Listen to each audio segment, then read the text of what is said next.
कि टेंट छोटा पड़ गया, कुर्सियां कम पड़ गई, जोश में कोई कमी नहीं, जोश पूरा बरकरार है मेरे भाई और बहनों का। और पहाड़ों का जोश और जवानी की तो सारी दुनिया में चर्चा होती है। मैं कल दार्जिलिंग सिलीगुड़ी में था, पश्चिम बंगाल में, दूसरे पहाड़ों पर। आज मैं किश्तवाड़ में हूं, उधमपुर में। अभी यहां से हिमाचल जाऊंगा, कल उत्तराखंड जाऊंगा, उसके अगले दिन फिर जामनगर जाऊंगा। तो सारे पहाड़ों का दौरा करने का मुझे अवसर मिल रहा है। एक बात मुझे सारे पहाड़ों पर नजर आ रही है, सारे पहाड़ों में एक आवाज, एक जोश, एक गूंज सुनाई दे रही है। सब तरफ एक ही आवाज है, अब की बार, अब की बार, फिर एक बार, फिर एक बार। ये दार्जिलिंग सिलीगुड़ी से, जलपाईगुड़ी से लेकर उधमपुर, जम्मू, किश्तवाड़ से लेकर कल उत्तराखंड में भी मुझे वही सुनाई देने वाली है। सब तरफ नरेंद्र मोदी और भारतीय जनता पार्टी की गूंज यही सब तरफ सुनाई दे रही है मेरे भाई और बहनों। ऐसा क्यों? तक अपने जीवन का पल पल, क्षण क्षण देश के लिए समर्पित किया। और मैं पिछले 10 सालों का तो कह सकता हूं, देश की पाई पाई बचाई भी, गरीब की भलाई के लिए लगाई भी।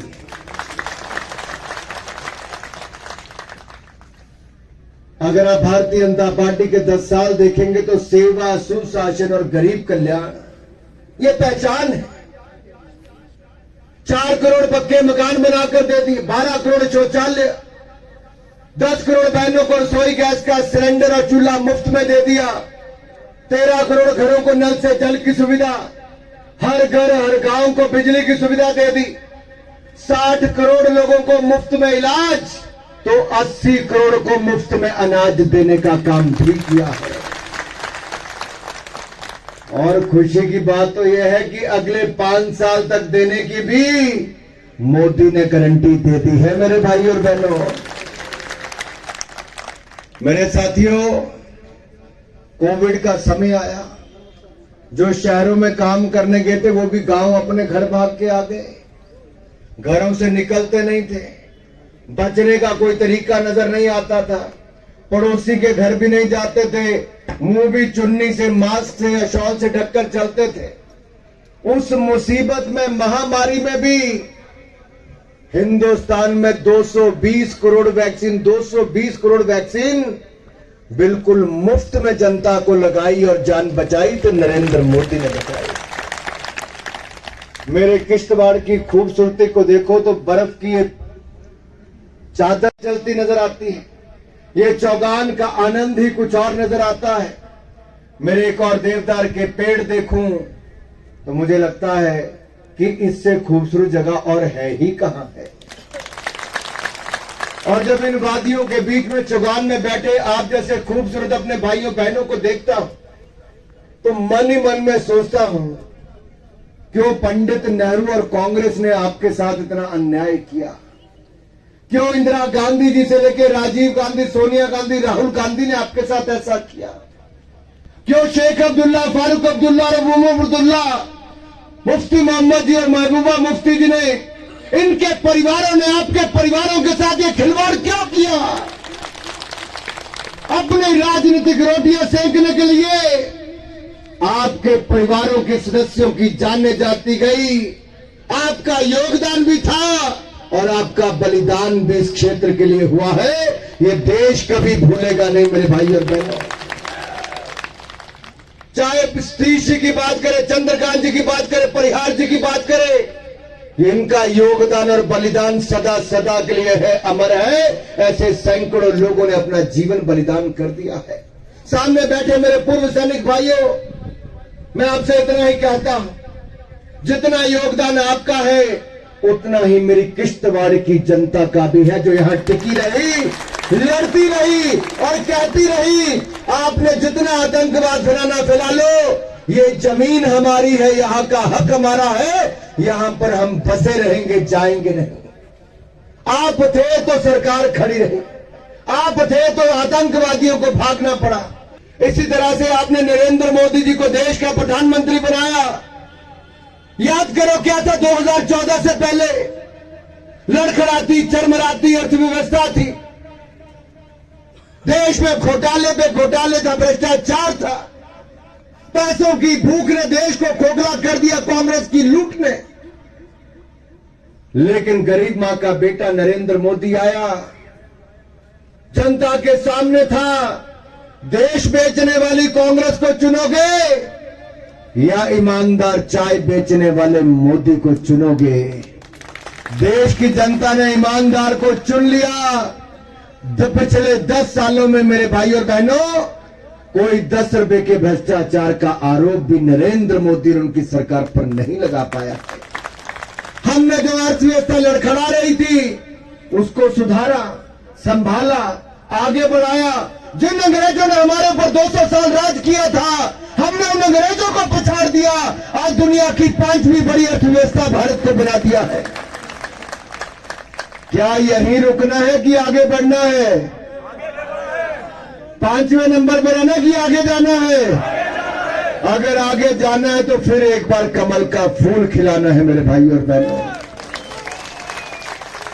19 तारीख का दिन होगा, कमल का फूल चुनाव चिन्ह होगा, कमल का बटन दबा देना, डॉक्टर जितेंद्र सिंह को तीसरी बार एमपी, प्रधानमंत्री मोदी को तीसरी बार प्रधानमंत्री बना देना।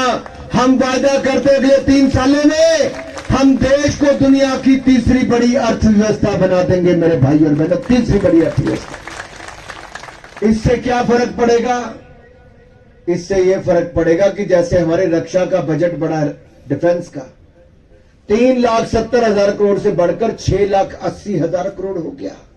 हमारी सेना के पास राफेल जेट आ गए, तेजस विमान अपने बनने शुरू हो गए, ब्रह्मोस मिसाइल से लेकर लेटेस्ट AK-203 हथियार आ गए, और यही नहीं, स्नाइपर राइफल से लेके सारी और लेटेस्ट हथियार आना। हमारे पास बुलेट प्रूफ जैकेटों की कमी होती थी, कांग्रेस ने 10 साल में एक नहीं दिलाई। मोदी ने आते ही पहले 4 सालों में 2 लाख बुलेट प्रूफ जैकेट हमारे यहां पर दिलाई। मोदी जी ने कहा था वॉर मेमोरियल बनाऊंगा, दिल्ली में वॉर मेमोरियल भी बनाया, पुलिस मेमोरियल भी बनाया। मोदी जी ने कहा था 1 रैंक 1 पेंशन दूंगा, 1 लाख करोड़ रुपए से ज्यादा 1 रैंक 1 पेंशन में दे दिया। मोदी जी ने कहा था बहनों को सशक्तिकरण करूंगा। अरे 30 साल तक झांसा देती रही कांग्रेस, लेकिन नरेंद्र मोदी आए, 33% आरक्षण विधानसभा से लेकर लोकसभा तक नारी शक्ति को दे दिया है, मेरी बहनों को दे दिया है। मेरे भाइयों, मैं डीडीसी के चुनाव में अपने गुर्जर भाइयों से कहता था, आपको आपका हक कोई दे सकता है तो नरेंद्र मोदी, और मैंने कहा था मोदी की गारंटी है। कहा था, मैंने नहीं कहा था। अध्यक्ष जी, सुनील भाई, आपको याद होगा उन चुनावों में भी हमने कहा था कि आप गुर्जर बकरवाल भाई हमारे साथ खड़े रहे, हम आपके हक दिलाएंगे। आज मुझे कहते हुए प्रसन्नता है, पंचायत से लेकर पार्लियामेंट तक गुर्जर समुदाय को अगर उसका हक किसी ने दिलाया तो नरेंद्र मोदी जी की सरकार ने दिलाया है। मेरे भाई और बहनों, तिरंगा झंडा हमारे देश की शान है, लेकिन कुछ शरारती लोग जम्मू कश्मीर मुझे गिरफ्तार करके जेल में डाल दिया उमर अब्दुल्ला की सरकार ने कि मैं तिरंगा झंडा फहराने आया हूं। अरे अपने देश में मुझे किसी राज्य में नहीं रोका, यहां पर मुझे जेल में डाल दिया। लेकिन आज देखिए बदलाव, धारा 370-35 को सदा सदा के लिए हटा दिया। अब लगातार तिरंगा झंडा वहां पर फहराया जाता है। आज तिरंगे की ताकत देखिए, देश में तो है, यूक्रेन की युद्ध की भूमि में 27,000 भारतीय छात्र छात्राओं को सुरक्षित निकालने के लिए ऑपरेशन गंगा चला, तो हमारे नौजवान हाथ में तिरंगा लेकर देश वापस आए। किसी ने गोली चलाने की हिम्मत नहीं की। दुनिया के देशों के बच्चे भी अपने हाथ में तिरंगा झंडा लेकर निकल गए। लोगों को लगा ये भी हिंदुस्तान के हैं, जाने दो। आज ये मोदी ने ताकत भारत की बना दी। हमारी अर्थव्यवस्था भी मजबूत हुई, हमारी सीमाएं, हमारी सरहद भी और सुरक्षित हुई, हमारी सेना भी सशक्त हुई, हमारे पास आधुनिक हथियार भी आए, तो हमारे पीछे ताकत हमारी सरकार की खड़े होने की भी हुई। अगर पुलवामा हुआ तो हमने पाकिस्तान में अनुराग ठाकुर जी जिंदाबाद, सुधीर शर्मा जी जिंदाबाद, सुधीर शर्मा जी जिंदाबाद, सुधीर शर्मा जी जिंदाबाद। धन्यवाद आप सभी का, आप यहाँ पर आए, बहुत बहुत आभार है आप सभी बहनों और भाइयों का, बहुत बहुत धन्यवाद। आप सभी से विनम्र विनती है कि यहाँ पर भोजन की व्यवस्था भी की गई है। यहाँ पर